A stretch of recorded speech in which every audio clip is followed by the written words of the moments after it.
Let's try to solve inequality with absolute function. Here we have greater than, okay. Now, let's try to understand from a sketch. Let's try to sketch this function. Here we have absolute function, which will be like this, right? Now, greater than 3 means that, let's say the value, so let's say this is 3 for us. Then greater than, let's say this is 3 for us, okay. Then greater than 3 means beyond this point. See, beyond this point. So this will be 3 for us, this is minus 3.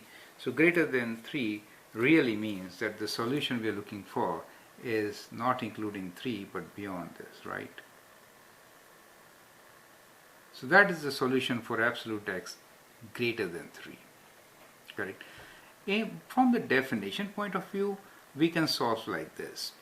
Say absolute x is equals to x if x is greater than or equal to 0, right? And is equals to minus of x if x is less than 0, right?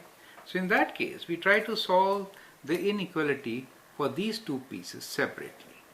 So we say, well, let's try to test this out where this is where x is greater than or equal to 0 and this half is when x is less than 0, right?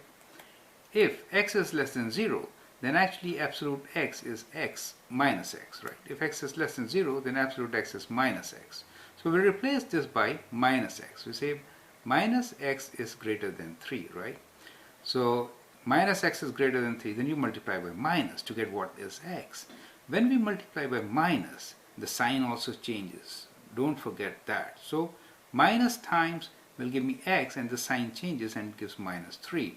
So we get this solution that x is less than minus 3 here. Do you see that part? Correct. On this side, when x is greater than or equal to 0, then absolute x is x, right? That is how it is defined.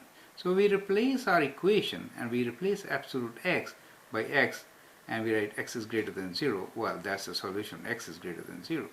Oh, sorry, x is greater than 3, right? We replace it, for the solution is that x is greater than 3.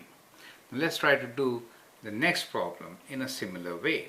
So what we will do here is first we'll define our absolute function.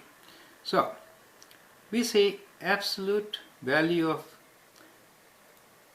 2x minus 6, first we'll define this, is equals to actually 2x minus 6 if this number is positive, that is if 2x minus 6 is greater than or equal to 0. Is that okay? But if this number is negative, then it becomes negative of that. So it becomes minus of 2x minus 6 if 2x minus 6 is less than 0, right? Now this can be solved again so that we get the right kind of limits here. So this is equal to 2x minus 6 if I bring 6 on this side, it becomes 2x is greater than or equals to 6 and then divide by 2. So we can reduce this to x is greater than or equals to 3, right? Similarly, here it is minus of 2x minus 6 if x is 6 on that side will give me plus 6 divided by 2 will give me 3 is less than 3, right? So that is how it is. So here the two pieces can be solved separately, right?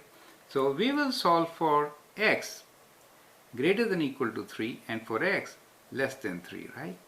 So if x is less than 3, then what is the value of 2x minus 6 absolute? It is minus of this. So it becomes minus of 2x within bracket, right? Minus 6, and we want to go for greater than or equal to 4, correct? So minus. So when you multiply by minus both sides, the sign changes. So we get 2x minus 6 is less than or equals to minus 4, correct? Now we'll bring 6 on that side. So we have 2x is less than or equals to minus 4 plus 6, which is plus 2. And then we'll divide by 2. So we get x is less than or equals to minus 4 plus 6 is plus 2 divided by 2 is 1, correct? So that's our solution on the left side. On the right side, the function remains as it is. It is positive. So we can replace this with 2x minus 6, right? Greater than or equals to 4. And when we bring 6 on the other side, we get 2x is greater than or equals to 4 plus 6, which is 10. And therefore x is greater than or equals to 5, correct? So therefore our solution is either x is less than or equal to 1 or x is greater than or equal to 5. So that's the way to solve our absolute function inequalities, right? And I can show this on a number line like this. So on a number line we say, well, let me show the answer right on the, we can write it here, right? Let's say that's at 0. What we are trying to say is either it is on this side of, or this, let's say this is 1 and this is 5. So what we are trying to say is this is 1 and this is 5. And it's greater than or equal to, that means both the points are included, correct? And this is, that is our solution, correct? So you can check your solution. If I plug in 0, which is on the left side of 1, so 2 times 0 is 0, and we get minus 6. Absolute value of minus 6 is plus 6, and you know plus 6 is greater than 4. So that's a good test for the equation, right? So that's how we do double inequalities. It turns out to be a double inequality for us if we are given an absolute function, okay? So I hope you understand this part of splitting or defining our absolute function as two different pieces. Then you solve those pieces separately as shown here, okay?